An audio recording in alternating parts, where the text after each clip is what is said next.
Olá pessoal, sejam todos bem-vindos, boa tarde a todos vocês. Estamos iniciando então, neste momento, mais uma live do Conectando Direitos. Este é um projeto que tem surgido da intenção do nosso coração de poder compartilhar com vocês, aqui no nosso Instagram, sempre alguns assuntos referentes à área do direito, tá? E nesta tarde nós teremos o prazer de receber a doutora Miriam, que estará conosco, inclusive ela já está online aqui, já vou estar chamando ela. E eu gostaria então de convidar você que está conosco nesta tarde, de convidar outras pessoas a participarem, né, conosco desta live, tá bom?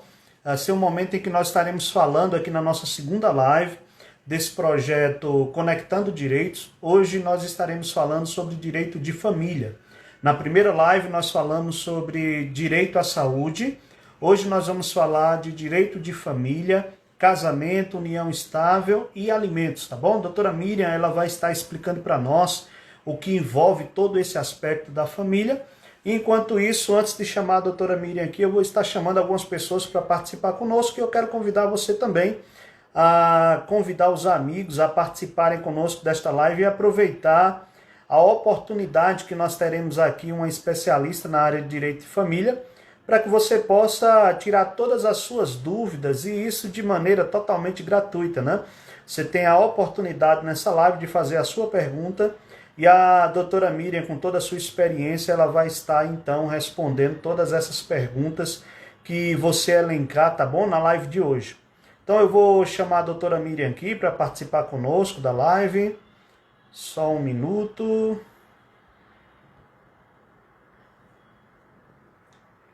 Boa tarde, doutor Faustino. Boa tarde, Ailton, sejam bem-vindos. Boa tarde, Álvaro. Sejam todos bem-vindos. Vou chamar a doutora Miriam aqui para que ela possa...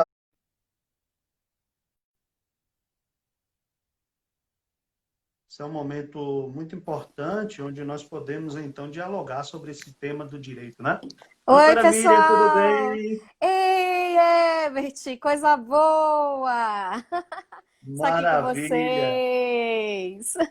Bom Prazer. estar aqui contigo, a alegria é toda nossa, ficamos muito felizes pela sua disponibilidade e prontamente a aceitar esse convite de estar participando conosco nesse projeto que é novo, mas que busca contribuir com as pessoas e por meio aqui do Instagram nós apresentarmos a oportunidade das pessoas tirarem a sua dúvida em frente a diversas áreas do direito. E eu não tenho dúvida que hoje à tarde nós teremos uma brilhante explanação sobre esses diversos temas, dada a sua competência. Doutora Miriam, antes de nós iniciarmos, mais uma vez eu agradeço pela sua atenção, sua disponibilidade, dia de sábado, ainda de férias, né, se disponibilizando para estar conosco aqui. É muito bom ter você aqui conosco. Eu queria te pedir para que você se apresentasse um pouco para nós melhor. Informa para nós onde que você trabalha, onde que fica o teu escritório também, as áreas que você trabalha na OAB. Você, pelo que eu estava percebendo, você tem um currículo bastante competente e vasto, né? Então, eu queria que você apresentasse um pouco para nós nessa tarde. Ô, Ebert, eu quero agradecer o convite. Essa iniciativa do Conectados é excelente. Eu vou falar um pouquinho do Conectados, mas vou apresentar. Meu nome é Miriam Mendes, para quem não conhece. Eu sou advogada, já vai fazer 13 anos, embora carinha de bebê. Mas já temos uma caminhada e trabalhando sempre com o direito de família, né? Grande parte da minha área, da minha carreira foi na área de família, embora já tentei também penal, enfim, mas prioritariamente foi família. Atualmente eu estou como conselheira da OABDF, sou presidente da 10ª turma do Tribunal de Ética daqui da Seccional Distrito Federal. Sou presidente da Comissão de Direito de Família da Associação Brasileira de Advogados, da ABA, vice-presidente do IBDFAM, que é o Instituto Brasileiro de Direito de Família, daqui do Distrito Federal. E estamos aqui para aprender também com vocês, né? E eu sempre falo, essa iniciativa do Conectados, e embora o Ebert seja estudante também na área de Direito, está quase terminando, quase ali já na boca já para virar advogado, né? E eu sempre falo que se as pessoas soubessem o tanto que é importante quando você ainda, mesmo ainda fazendo faculdade na área de direito, que é da área de direito, está envolvido, facilita tanto porque a prática lá fora ela é totalmente diferente da faculdade, totalmente. Então, quanto mais cedo a gente se envolve, fica melhor ainda. Maravilha, maravilha, doutora. E para vocês que estão nos acompanhando, eu gostaria de convidar vocês gentilmente, né?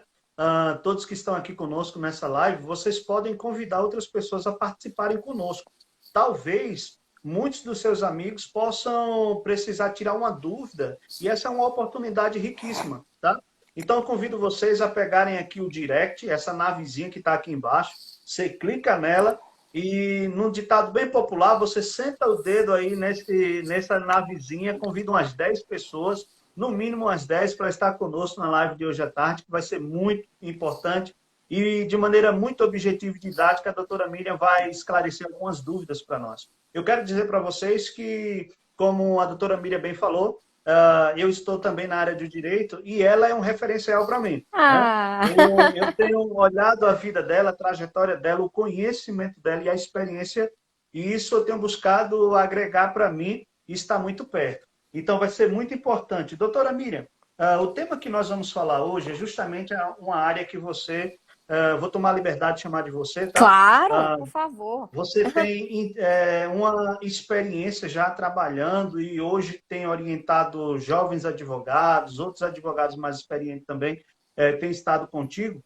E eu queria te perguntar o seguinte, o nosso hashtag aqui 2 é direito de família, casamento, união estável e alimentos. Então a Uhum. gente vai começar conceituando isso um pouco. E aí primeiro eu gostaria que você conceituasse para nós família. O que é família? Olha, essa pergunta, ela é bem capciosa. Bem estilo Mas não Herbert foi essa a mesmo. intenção, doutora, não foi. Mas eu vou explicar por que que ela é capciosa. Porque nós temos uma Constituição de 88, ela relativamente é nova, né? Ela não é uma Constituição antiga. E antes da Constituição, o conceito de família. E aí eu estou falando pelos padrões da nossa Constituição, tá? Eu não estou botando aqui conceito religioso, nada nesse sentido. Antes Maravilha. só poderia ser conceituado família, homem e mulher, tá? E dentro de um casamento, que é você tá ali com registro civil em cartório, isso é considerado família. Fora disso, não era. Tanto que os filhos que existiam fora do casamento não eram nem reconhecidos. Então já tinha essa problemática, até questão de herança. Se não era filha advindo desse conceito do que é família e do que é um casamento, não era, esse filho não era legítimo, não podia entrar nem para ser herdeiro dos bens daquele pai ou daquela mãe. Com a Constituição de 88, algumas coisas mudaram, porque antes nós já tínhamos algumas alterações legislativas que já conceituavam que não era só família no aspecto de você ter ido num cartório, assinado um papel, estar ali registrado. Basta você ter essa intenção, que é o que entra a união estável. Então, hoje o que a gente conceituou a família, hoje nos padrões, é você considerar aquilo que você quer como para você formar um núcleo familiar. Seja você sozinho, seja você só com seu companheiro sem estar registrado, seja você com um animal, que é a família multiespécie. Então, esses são vários conceitos de família. Então, não tem um conceito só hoje, pela doutrina, pela literatura, do que seja família em si. Basta você ter aquela vontade de ter um núcleo familiar, que você chame aquilo, é minha casa, minha família, é meu porto seguro. É isso. Maravilha, doutora. Essa sua colocação ela é importante. Por que eu fiz essa pergunta primeiro?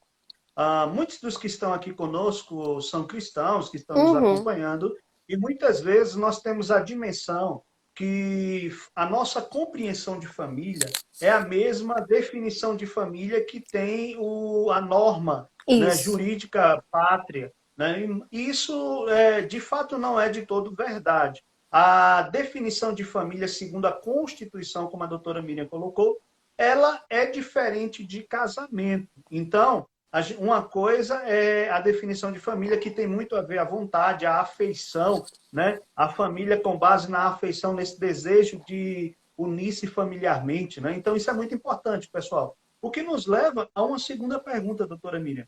Antes da gente entrar nas indagações mais práticas e nas problemáticas que existem neste ambiente familiar. A outra pergunta seria o seguinte: nós estamos falando de família, uma coisa é família conforme a Constituição nos orienta, Uhum. e hoje, como você bem colocou, existe família sobre diversos aspectos, diversos núcleos familiares. Dentre eles, nós temos o casamento e nós temos a união estável. Em síntese, o que seria diferente entre um casamento e uma união estável? E aí, a doutora pode aproveitar para conceituar também casamento e depois união estável para a gente tentar fazer uma diferença entre os dois. Bom, isso inclusive entra do que a gente já falou. A união estável, inclusive, ela entrou conceitualmente com a Constituição de 88. Ou seja, é o homem e mulher querendo ter a vontade de ter uma família, sem estar registrado em união estável. Então, se eu pegasse, vamos supor, com o meu companheiro, eu sou casada, certinho, né, casei no cartório, mas se eu tivesse pegasse o meu companheiro, eu quero formar uma família hoje. Meu intuito, meu ânimo, aí que entra, é a minha vontade. Eu quero fazer uma família, eu vejo ele como meu marido. É a união estável. Então, união estável é isso, basta ter um ânimo de constituir família. Precisa estar registrado? Não precisa. Embora, para a segurança, é bom que as pessoas que estão com essa vontade de ter uma união estável vão ao cartório e registrem essa vontade. Até para evitar problemas futuros depois de comprovação dessa união estável, porque, infelizmente, existe. Gente, depois da morte acontece de tudo. Então, a união estável, ela tem essa característica de ter um ânimo.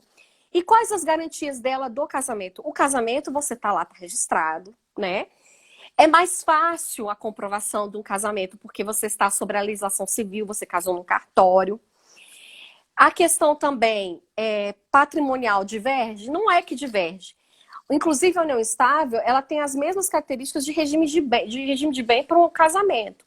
O que muda, muitas vezes, é a questão da comprovação, é a questão, por exemplo, do direito real de habitação, que a viúva de quem é casado tem, ou seja, se meu marido falecer e tem um único bem, eu tenho direito sem ter problema. Já na união estável, embora isso ainda está sendo concedido, porque está se equiparando ao casamento, mas ainda tem divergências.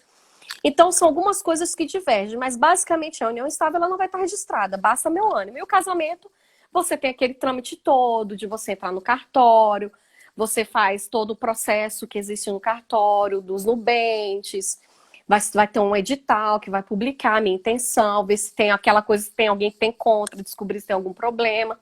E é isso que diverge. Mas a união estável é basicamente, eu tenho vontade de estar com alguém, eu quero que seja meu marido, vejo como meu marido, mas não quero ter essa burocracia de cartório, é união estável.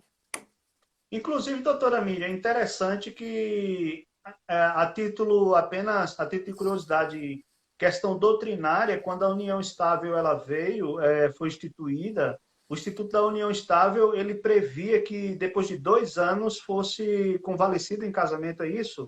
Seria Na, ver... Na essa a verdade, ideia? ele tinha essa ideia de que era para considerar a união estável tinha 2 anos, o que não é verdade, né? Não precisa, para a união Hoje não mais, né? estável, não precisa mais essa comprovação de ter um período. E aí que muita gente quer o problema, porque tem gente que está namorando agora, né? E aí a gente entra numa outra problemática. E aí, eu tô namorando ou união estável? Porque na união estável você não precisa de ter tempo. Basta essa intenção. Se eu mostro para os meus colegas, esse aqui é meu marido. Então, quer dizer, eu tô com a intenção de formar uma família com aquela pessoa, então eu estou em união estável. Esse aqui é meu namorado. Então, eu já sei que eu não quero uma família. É o que vai diferenciar de uma união estável de um namoro. A questão é que hoje, Betty, existe uma coisa chamada namoro qualificado. E aí que tem todos os problemas existentes. Porque o que é um namoro qualificado? Tem gente que quer morar na casa do outro, O junta as que é muito escovas de comum dentes. hoje, né? O que é Hoje muito tem comum, né? isso. Mas eu não quero que ele seja meu marido. Eu É só quero, namoro. eu vejo que ele é só meu namorado. E aí, vamos supor que eu já vi casos assim, de uma juíza até É o falando, é o namorido, né? namorido. Mas até essa expressão namorido, eu falo que tem que ter cuidado. Porque se você está falando namoro, você está falando, opa, eu estou tendendo para um casamento. E aí, se um Está dos mais dois. próximo da união estável do que do namoro, né? Exatamente. Cuidado com o que você escreve, as declarações de amor, os bilhetinhos. Eu sempre falo isso. Defina o seu relacionamento desde o início. O que, que vocês são. Porque até a forma como vocês vão se tratar, para os outros vai fazer diferença. Teve uma juíza aqui em Brasília que ela estava comentando isso. Tinha um casal, eles estavam 6 meses morando juntos. E aí ele faleceu e ela queria o reconhecimento da união estável. E a juíza deu como namoro qualificado. E eu indaguei, porque quando foi para casar, eu tinha 4 meses de namoro. Então eu falei, vai que essa pessoa estava do mesmo jeito que eu. Graças a Deus eu tô com 10 anos de casada. Mas vai que a pessoa estava na mesma coisa que, na mesma ideia. Ah, tô com 4 meses, quis juntar, estamos juntos e agora eu quero casar. Aí eu perguntei para ela, mas se ele estava com essa intenção? Mas é que tá, quando foi na audiência, ela perguntou para as testemunhas como eles se apresentavam. E aí, como eles eram e tal, e foi levando a conversa para deixar as testemunhas soltas, tranquilas. Uhum. E aí elas acabaram falando, não, eles falavam que eram namorados. Aí ela, se eles falavam que eram namorados, então é namoro qualificado, não teve nem como. Porque não foi só questão do tempo. Para caracterizar a união estável, nessa questão do tempo, é igual eu falei, é a minha vontade. Então defina o que você é no seu relacionamento desde o início. É meu namorado, minha namorada, meu marido, o que que nós somos? A gente está com ideia de depois ir no cartório e casar mesmo, usar a expressão casamento? Como que nós estamos? Porque se a sua ideia não é casamento, não é família, é apenas um namoro, então eu aconselho, cuidado com a carta. Cuidado como você se apresenta, esse vocábulo namorido, porque isso faz toda a diferença lá na frente para uma ruptura. Às vezes se separou, não, mas agora eu tenho direito a tais bens porque eu estava com ele e a gente estava com a ideia de ser família. Porque o namoro, aí que está a diferença. A união estável, assim como o casamento, ela tem consequência jurídica. Como eu falei, ela é regulamentada se eu não definir para o regime de bens. O namoro não. O namoro não tem consequência jurídica. Ou seja, se terminou ou se um morreu, cada um acabou, cada um vai sair do jeito que entrou. Não tem nada. Não existe consequência jurídica no namoro. Diferente da união estável. Por isso que eu digo, cuidado. Então, defina bem seus parâmetros, defina bem o seu relacionamento, deixe isso bem certo desde o início, o que vocês querem, para que depois não venha ter nenhum problema. Porque a gente sabe, como advogado de família, que sempre tem, se não for bem definido. Essa sua fala é importante, isso é importante para todos nós, porque, embora no início tudo seja flores, é importante, nós estamos falando sobre o viés do direito, né? Sobre todos os aspectos do direito de família, então aquela postagem no Facebook, no Instagram, se você tem uma pessoa você namora com uma pessoa, é interessante que você deixe claro que é um namoro para Isso. com as pessoas que estão à sua volta, porque se você começa a tratar, e aqui como nós estamos falando para públicos diversos, tem pessoas que têm um namoro, que seria esse namoro qualificado, né? Uhum. Essa relação em que o namorado já dorme na casa da namorada, já se junta, passa bom tempo. Então, se isso é namoro, que fique bem claro que é namoro, aos olhos do direito, tá? Aos olhos do direito. Agora, lógico, como nós estamos falando para alguns cristãos que estão aqui, sejam todos bem-vindos, né? Temos pastores aqui presentes, inclusive um dos nossos pastores aqui, o pastor Alcione, lá de João Pessoa. Seja bem-vindo, pastor Alcione, é uma alegria tê-lo aqui conosco. O pessoal do Betel de Apodi, no Rio Grande do Norte, também está Olha, conosco. que legal! Nós temos um grupo aqui bem diversificado. Boa tarde a todos vocês. Temos a nossa amiga Célia aqui, que é de Ilhéus, na Bahia. Selma, Nossa, que Tiago de João bacana! Pessoa. Tem um grupo aqui bem legal. E você pode dizer também a Rosinha. Rosinha está aqui Rosa, conosco, oh, né? minha Muito florzinha! querida. Missionária Aline. Então, sejam todos bem-vindos, pessoal. É uma alegria ter vocês aqui. Doutora Miriam, nós falamos, então, sobre família, casamento, namoro, namoro qualificado, união estável. Queremos falar sobre regimes de bens em casamento, né? Quais são os regimes de bens? Como que a gente pode, de maneira objetiva, conceituar eles e fazer uma certa diferença para auxiliar as pessoas que estão conosco aqui na live e que vão assistir posteriormente também, que ficará no IGTV disponível, né? Pastor Herbert, assim, é interessante a gente falar isso, até porque, como a gente está falando, mulher, ainda mais que mulher, é muito sentimental. Então, às vezes, ter essas ideias é bem importante, né? Para você depois não se frustrar, né? Saber direitinho como está seu relacionamento, ter essa consciência. E uma das coisas principais, até mesmo antes de casar, é o regime de bens. Porque você tem que saber como que você está entrando. Porque muita gente entra no casamento e nem sabe tipo de regimes, as consequências. E lá vamos lá. Eu vou tentar ser bem breve, de uma forma bem sucinta. Esse assunto, desculpa atrapalhar. Esse assunto é importante, gente, e ela vai ser breve porque precisaríamos de muito tempo para falar sobre cada um deles, porque tem as suas especificidades, tá? Mas é importante, de maneira objetiva, a gente ouvir a doutora falando sobre cada um, porque vai elucidar, esclarecer para nós muitos aspectos. Eu vou ser bem superficial só para dar essa ideia. Vamos supor, você tem um apartamento, tá? E aí você vai casar. Esse apartamento você comprou antes de juntar, antes de ir no cartório. Então, o que acontece com esse apartamento? Eu quero escolher um regime chamado comunhão parcial de bens. O que é a comunhão parcial de bens? A outra pessoa que eu vou estar junto, o meu marido ou a sua esposa que vão estar com você, ele só vai ter direito ao que é seu depois do casamento. Ou seja, aquele apartamento, esse apartamentinho que eu tinha antes, ela não vai ter direito. Isso é comunhão parcial de bens, tá? Ou seja, só entra na divisão, ou seja, minha esposa e meu esposo só tem direito daquilo que advém depois do casamento. O que os dois construírem juntos, depois, né? Aí é outra história. Aí vamos supor, eu agora quero uma casa, já tinha um apartamento, quero comprar uma casa. A partir do momento que eu comprei aquela casa, depois do meu casamento, o meu marido tem direito a 50%. Porque agora estamos na comunhão parcial de bem, e aí pressupõe que o que nós temos é o que a gente chama de esforço comum. Ou seja, os dois se esforçaram para ter aquele bem. Independente se foi só com o meu dinheiro ou se foi só com o dele. Pressupõe isso, tá? Comunhão parcial de bens. É aí que entra a união estável.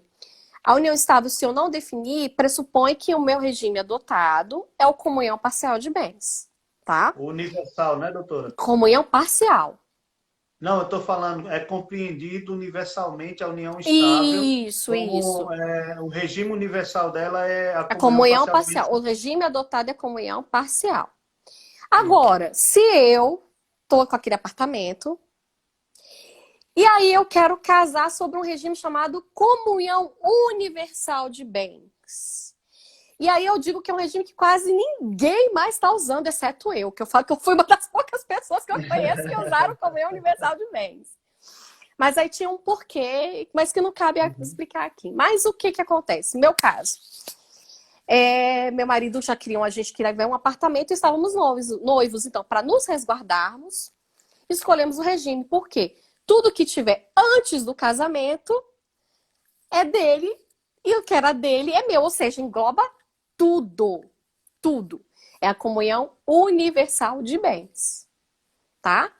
Então, essa é a diferença. Comunhão parcial é o depois. Universal é tudo. Tudo que é o meu carro, minha casa antes, tudo entra no bolo. Que era meu e que era dele. Entra tudo no bolo. Tudo que tinha antes, é bom que tudo. deixe claro, né? Tudo que tinha antes vai entrar. Mesmo que o cônjuge não tenha dado R$1 para ajudar, entrou no casamento, na comunhão universal, ambos, um é do outro, né? Como eu, doutora Miriam, e minha esposa, a gente entrou cada um com muita coisa, sem nada, a gente foi na comunhão parcial de bens, mas pode continuar. Então você pega e entra com tudo. Aí é só lembrando um detalhe específico, exceto se for algo de doação ou for por testamento. Você recebeu uma herança, né? Eu recebi uma herança e aí não entra nesse bolo. O resto, entra tudo. E tem a separação de bens. Que é o meu bem, meus bens, meus bens. Advogado já gosta de se casar assim, né, doutora Miriam? Cada um no seu. Advogado já gosta quando vai se unir, dependendo da situação, né? Separação de bens. Separação total, ou seja, o que é meu, o que é seu é seu.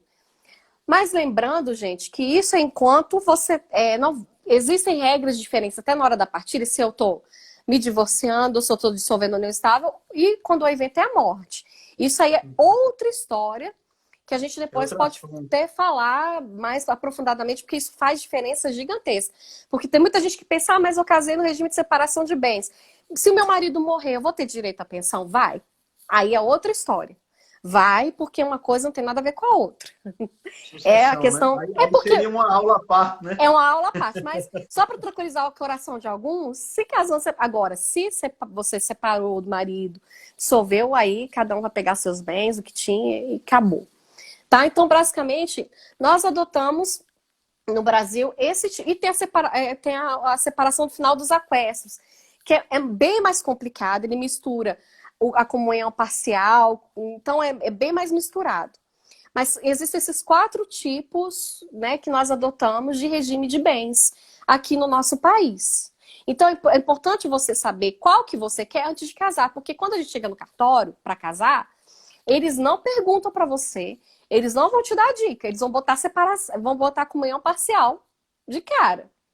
Mas aí é bom você saber, por isso que eu falo, gente, advogado de família não é só para resolver o problema quando já está ali estourando. É também por precaução, para explicar esse tipo de coisa.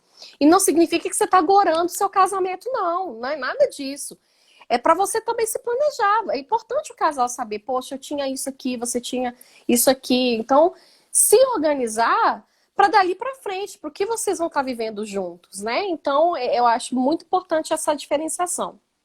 Isso é um cuidado muito importante que não vai, não custa nada você ter uma consultoria prévia, né, como a doutora está colocando, de precaução mesmo. Você vai entrar no casamento, você saber.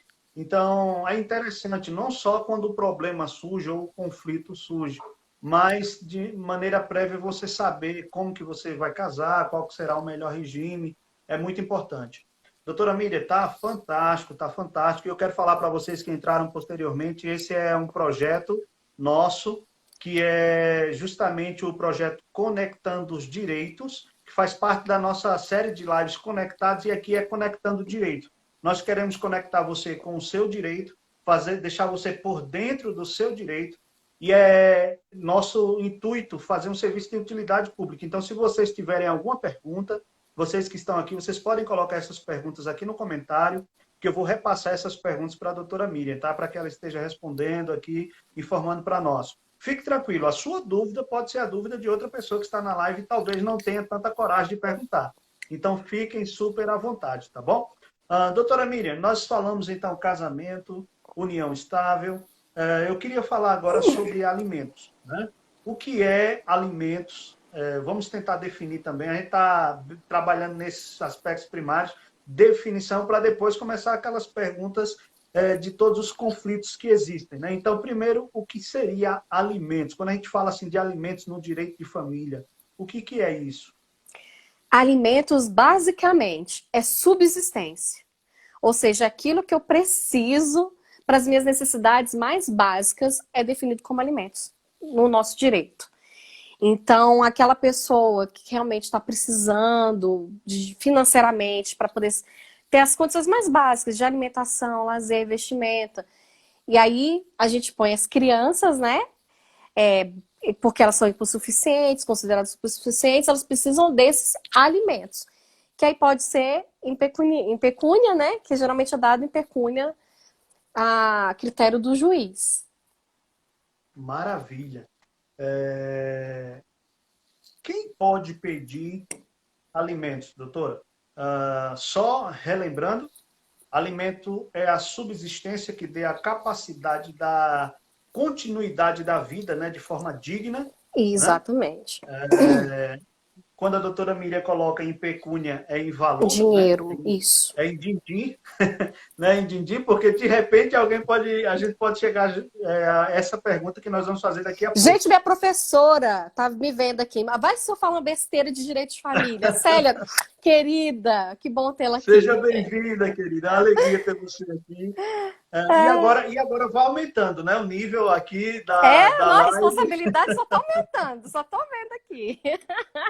A grande pergunta é: quem pode pedir alimentos, doutora Miriam? Bom, como a gente estava falando, Herbert, alimentos é subsistência, né? Então, quem geralmente pode pedir? O código, ele fala de uma forma bem clara, no 1694. Você pode pedir entre os seus descendentes e para o seu ascendente, ou seja, tanto os filhos podem pedir para os pais, como os pais podem pedir para os filhos. E é isso que muita gente nem imagina ainda, que os pais, numa situação, ainda mais na velhice, numa situação de vulnerabilidade, eles precisando, igual eu falei, gente, alimento é subsistência. Se aquela pessoa, aquele senhor, está numa situação de vulnerabilidade, por causa da idade, está doente, e às vezes financeiramente essa pessoa não tem condição de se manter nas suas necessidades mais básicas, além nos garante que eu posso chegar para o filho, para aquele que tem condição, e falar, filho, eu preciso de alimentos, entrar com uma ação de alimentos para o meu filho.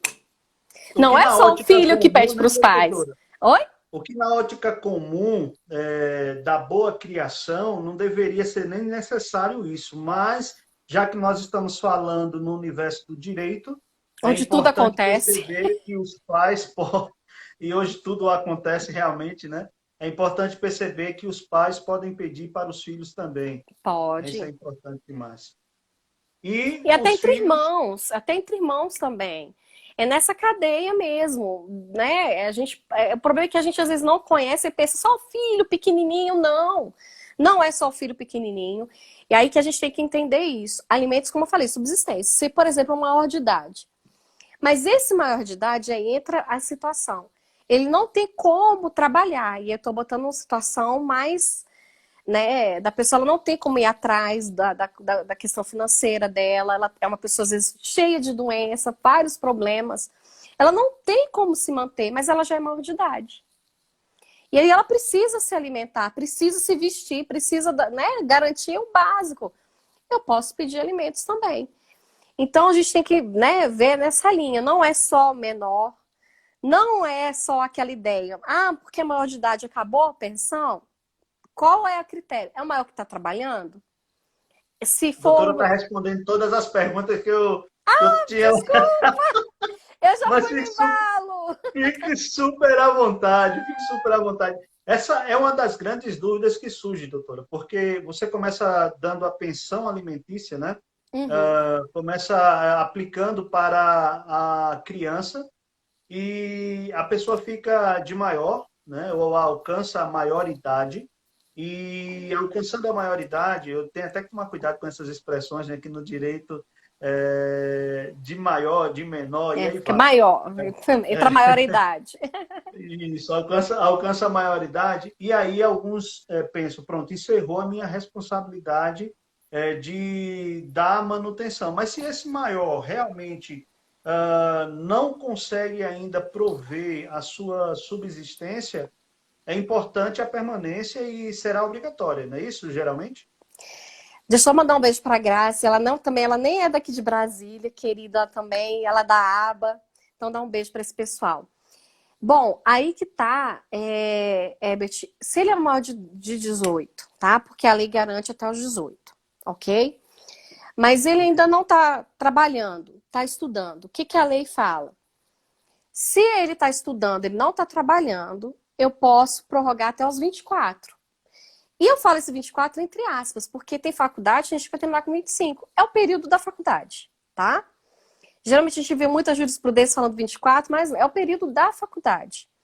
Porque ele entende que ele está se aprimorando para o mercado de trabalho.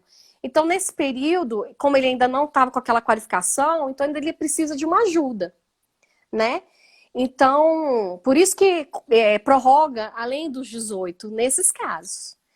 Mas se, vamos supor, ele terminou a faculdade, é uma pessoa saudável, que tem condição, né, de entrar para o mercado de trabalho, não tem nenhum problema, qual que é a questão? Que a exoneração, primeiro, ela não é automática, ou seja, eu não posso simplesmente, acabou a faculdade, eu vou tirar a pensão do meu filho. Eu tenho que entrar com uma ação de exoneração para poder demonstrar que o meu filho ele tem plena capacidade, aí o juiz pede para exonerar. Geralmente vai exonerar porque é uma pessoa que está saudável, já terminou a faculdade, está pronto para ir para o mercado de trabalho, então não tem por que se perpetuar essa pensão. Porque, igual eu falei, a pensão ela tem uma característica de subsistência. Você tem como tentar correr atrás, então ele pode, o máximo que às vezes o juiz pode tentar dar para ele ainda prorrogar por um período mínimo para que ele entre no mercado de trabalho, mas não vai passar disso. Entendeu? Por Isso é causa disso. importante. Essa sua fala, doutora Miriam, é importante. E aí eu queria que você trouxesse um pouco da sua experiência nesse quesito agora no cenário de pandemia. Eu não sei, diante da sua litigância, né, nesta área de família, quanto a casos que, por exemplo, você tem aí uma pensão sendo destinada para uma pessoa até o período da faculdade, em tese, né? E ela conclui, mas se ela não consegue estar alocada no mercado de trabalho neste período da pandemia, eu sei que você falou um pouquinho agora no final da resposta, Uhum. teria um período mínimo compreendido para que permanecesse? Como é que ficaria mais ou menos essa questão dos alimentos nesse momento? E aí eu já coloco uma segunda pergunta. Nós temos muitas coisas que mudaram, né? Às vezes a criança não está mais na escola e a mensalidade diminuiu, alguma coisa do tipo. Essas problemáticas frente à pandemia. Fala um pouco para nós sobre isso, por favor. Tá, vamos fazer duas coisas distintas. Primeiro que você falou do maior, né? Se Isso. ele é maior, e aí acabou agora. Vamos supor a faculdade, só que está nesse tempo de pandemia. O que, como eu falei, a exoneração não é automática, tá? Precisa que o pai ele entre na justiça para dizer, olha, ele acabou, ele tem condições, ele não é uma pessoa doente, ele não precisa desses alimentos, ele pode agora com as pernas dele tomar rumo na vida. Porque também você não pode ficar também o tempo todo dependendo dos pais, porque não é esse o objetivo dos alimentos. Você ficar se enriquecendo de uma forma ilícita. Ou seja, o filho ficar o tempo todo só, né, usufruindo dos Alimentos bens não é dos pais. previdência, né? Não é como se fosse uma previdência, exatamente. E aí ele não trabalha, não faz nada, fala, mas é porque eu não estou trabalhando. Não, não é isso. Mas aí precisa o pai entrar. Caso o pai entre nesse período que foi da pandemia, cabe aí ao filho procurar o advogado e dizer, olha, eu preciso que pelo menos com essa pandemia tá difícil conseguir um emprego porque tá tudo fechado, né? Não consegue, por exemplo, os restaurantes agora que começaram a abrir. Então, assim, agora que as coisas estão começando a tentar voltar à normalidade, né? Então ele tem que provar isso, olha, tá difícil, eu não estou conseguindo porque tem muitas empresas que fecharam, eu preciso que pelo menos prorrogue essa pensão por mais 6 meses, um ano, não tem um período mínimo, vai a cargo do caso concreto, do que ele vai provar, né, da necessidade dessa pessoa, porque às vezes tem questão, vai que esse menor, entre aspas, porque não é mais menor, um cara de 20 e tantos anos ainda mora com a mãe.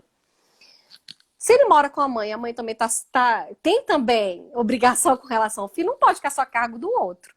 Então vai depender de caso a caso como que vai ser, que ele pode falar, minha mãe também às vezes ganha pouco e eu preciso pelo menos de tanto para poder me manter. E aí, diante do caso concreto, o juiz vai ver, 6 meses, ou então fala, não, não tem mais jeito, porque ele tá com a mãe, ele não paga aluguel, não paga nada, e a mãe tem boa condição financeira e a mãe também tem obrigação com o filho. Então ele também pode Vale pedir para a mãe e para o salientar, pai. hein, doutora? Desculpa atrapalhar, vale Nada. salientar que a gente está usando a figura do que é mais tradicional. Mas não é só Isso. o pai que tem a responsabilidade. É Pode os ser o inverso dois. também. Foi por isso que eu Pode ser a falei, mãe o também, né? pai e mãe têm responsabilidade, né? Então esse maior às vezes pode falar, eu quero pensão dos dois, divide para os dois pagarem a pensão, né? Então é por isso que eu falei, vai caso a caso, porque igual eu falava, geralmente o filho vai morar com mãe, né? Isso eu falando na A maioria dos casos é maior assim, né? parte dos casos. Mas às vezes, como eu falei, a mãe também é responsável. Ele tá pedindo só para o pai, aí às vezes fala, opa, então não pode ficar só a cargo, né? E tem Então outro caso também, doutora, no caso do filho ter ficado com o pai de alguma forma, eu não também sei como, e o pai solicitar para a mãe, né? tem. E hoje em dia a Né? gente. Agora eu vou falar uma coisa interessante, gente. Eu vi casos, e não só, eu não foi só um, tá? Dos pais que resolvem ficar com os filhos. Eu acho isso ótimo também. Quando pai, né, ele quer exercer realmente a paternidade como homem, de querer ter influência na vida do filho. E como isso é importante, ainda mais na mulher. Porque eu sempre falo, né, que o pai é o primeiro amor da menina. Então ele sempre vai se espelhar naquela figura paterna. Então, quando eu vejo os pais que resolvem ficar com os filhos, eu vou te falar, nenhum dos que eu vi, eu tô falando dos que eu vi, quis a pensão. Entendi. Os casos concretos que você viu, a maioria deles assumiram a responsabilidade, né? Total, total. Mesmo sabendo que é direito. É E direito você e... saberia dizer, doutora, nesses casos concretos, acredito que esses pais eles tinham mais condições, eu Não, acredito, tinham. financeiramente, né? Eu não tô falando de pessoa, eu tô falando isso porque foi deles, dos que eu vi, eles Uhum. realmente quiseram arcar com tudo, não quiseram com nada da mãe, porque aí já entra a questão também de como foi o término do relacionamento, aí já entra essa questão de mulher e falar, não quero ficar dependendo dela, que já entra um orgulho também. Mas não quiser, mas nos casos eles tinham condição de criar o filho, sim. Né? Eram Doutora, pessoas que tinham um trabalho bom e aí resolveram ter a paternidade, né? Exercer a paternidade total, sem querer nada do auxílio da ex-esposa, né? E que eles teriam direito. eu estou amando essa live, estou aprendendo demais com a doutora aqui, está sendo muito produtivo. E eu quero dizer para vocês que estão participando aqui conosco do Conectando Direitos, que você pode colocar a sua pergunta aqui no comentário, se você tiver alguma pergunta sobre casamento, união estável e alimentos. Você pode colocar a sua pergunta aqui, que nós vamos repassar essa pergunta para a doutora Miriam. Nós já estamos caminhando para quase o nosso final, ainda não é o Não, final, mas passa tão passou rápido, né? rápido. Nós já estamos caminhando para esse momento, mas eu gostaria de transmitir as palavras aqui que o psicólogo e o pastor Alciano lá de João Pessoa falou, parabenizando, né, por esse momento de Ah, esclarecimento, o quanto que é importante, né? E isso é bom para nós porque mostra que esse serviço de utilidade pública aqui está sendo proveitoso e a presença de vocês é o que alegra o nosso coração também. a Doutora Patrícia Miriam, Oliver, que é do Ministério das Mulheres Cristãs, ela é a presidente das Mulheres que Cristãs do Distrito legal. Federal. Ó, Patrícia, conte comigo, viu? Depois vamos conversar. Tô com muita saudade de você, viu? Um grande beijo. Maravilha, seja muito bem-vinda, então.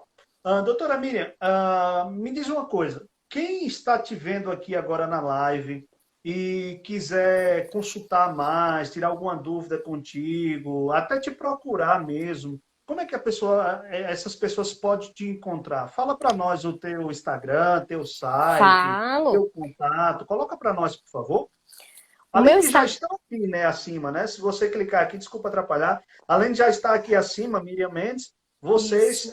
podem também, a doutora Miriam vai dar outros contatos para que vocês possam fazer.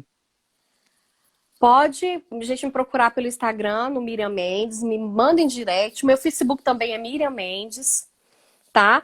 Me procurem, me adicionem, que aí, se vocês quiserem, eu passo depois meu telefone, porque eu não quero ficar, né, dando telefone também assim, mas me mandem, Entendi. porque eu respondo a cada um.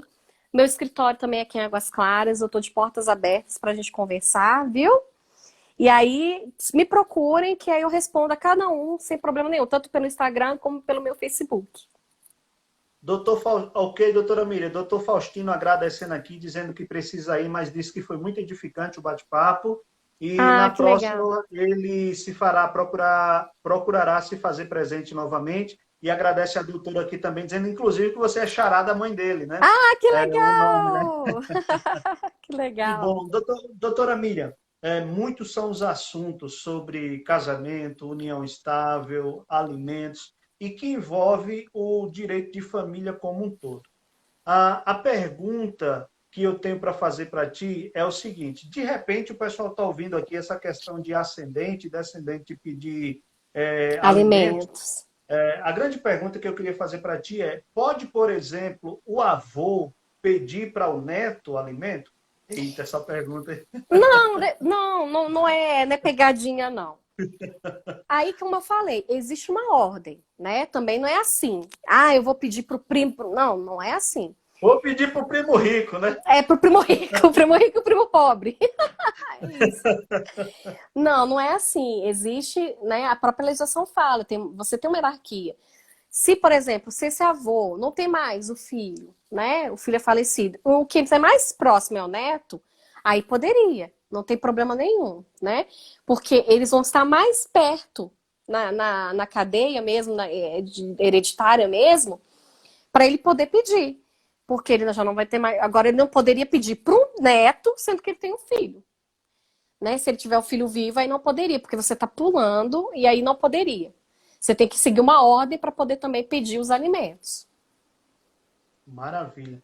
Doutora Miriam, no início da live você falou aqui sobre família, pessoa com animal. Explica para nós melhor o que é que seria isso. A pena que eu não tô com a minha gatinha aqui, gente. Ela fugiu. Eu ia mostrar, porque ela foge. É isso. Hoje em dia, inclusive, é chamado família multiespécie. Como eu falei, família hoje em dia, como eles entendem? Ou eu sozinho só me considero uma família. Se eu tô com o meu parceiro, aí depende, casamento, né, sabe? Mas é família. Se só sou eu, meu bichinho, é família, porque eles entendem que o bichinho também faz parte.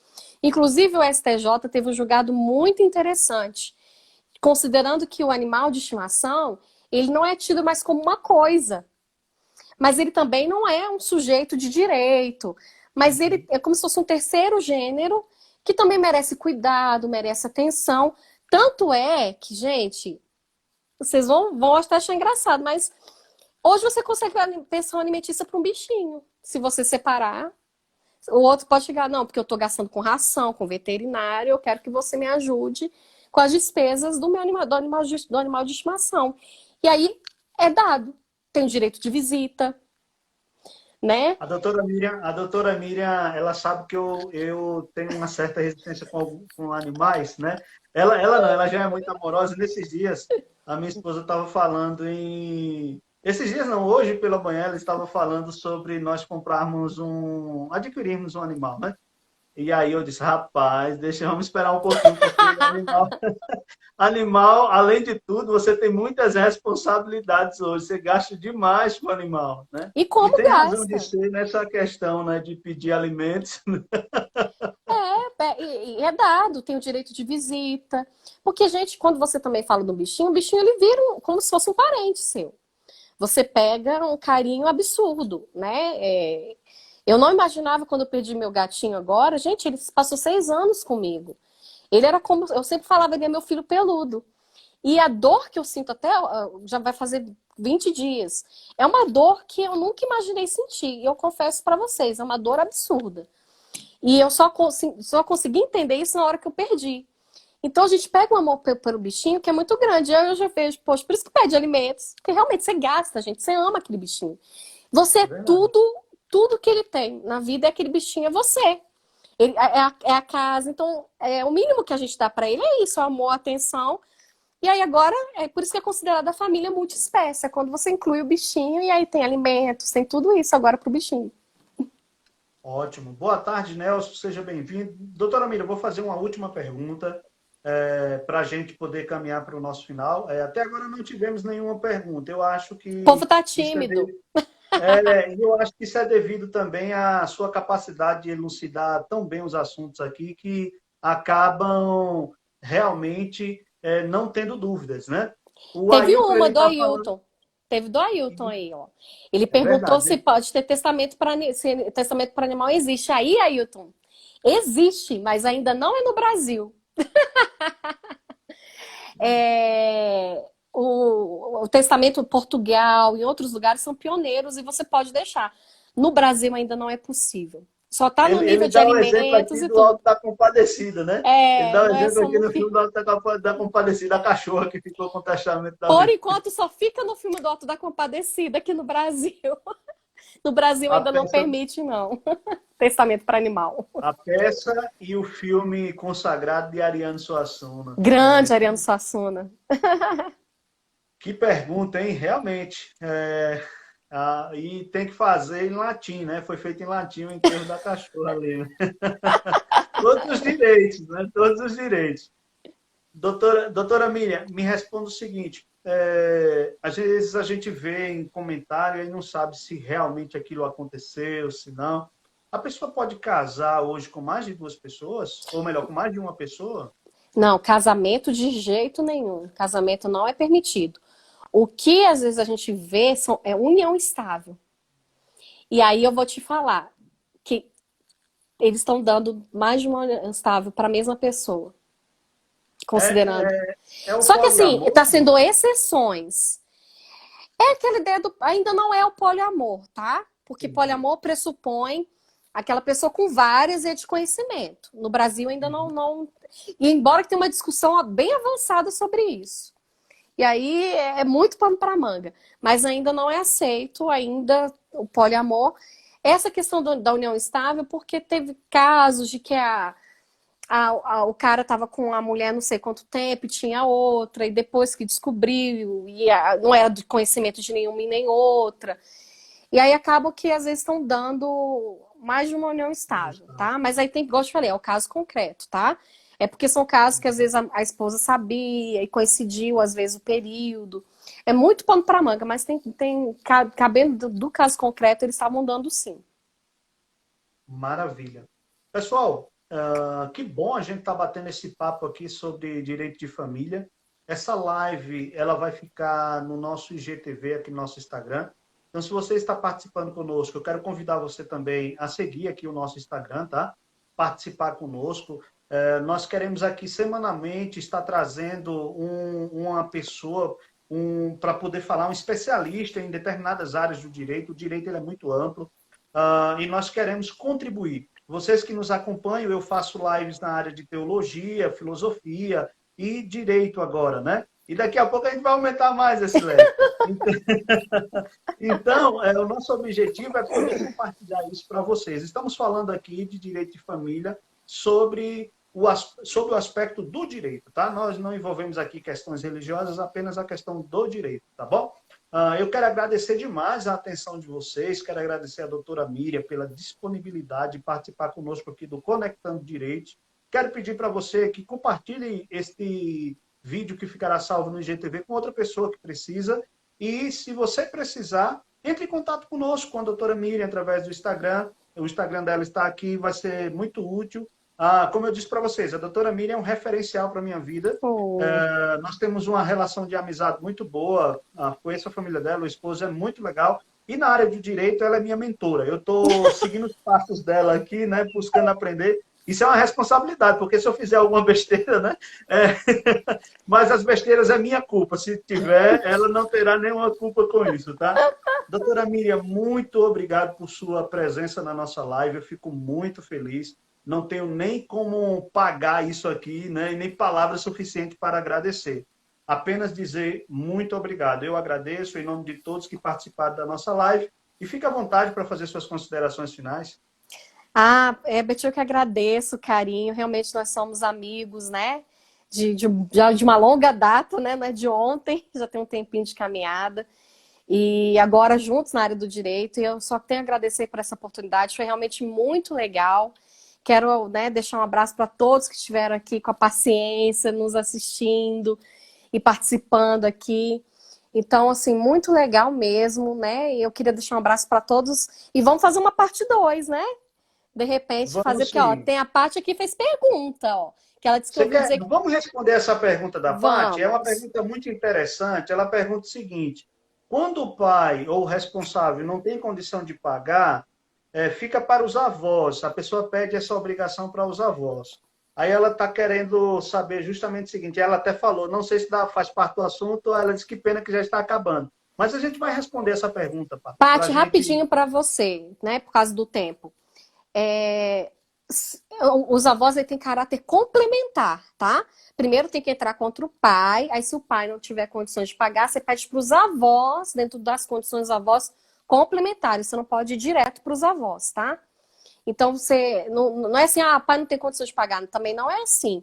Primeiro busca o pai, de repente o pai está ocultando, dizendo que não tem, mas você olha o Facebook dele, ele fica ostentando, e isso é prova, gente, Facebook, Instagram, Tudo isso é prova que a gente chama teoria da aparência, para depois chegar nos avós. E aí sim, se o pai realmente não tem condições, não está com condição de pagar, os avós vêm como caráter complementar. E, gente, muito obrigada. Foi bom demais estar com vocês aqui, viu? Eu que agradeço, doutora. Nós te agradecemos. Muito obrigado. Deus te abençoe. Um bom final de semana. E vamos juntos encarar essa pandemia e vencer, se Deus quiser. É isso aí, com fé em Deus, gente. Um abraço. Até Deus te mais. abençoe. Até mais, Amém. pessoal. Muito obrigado.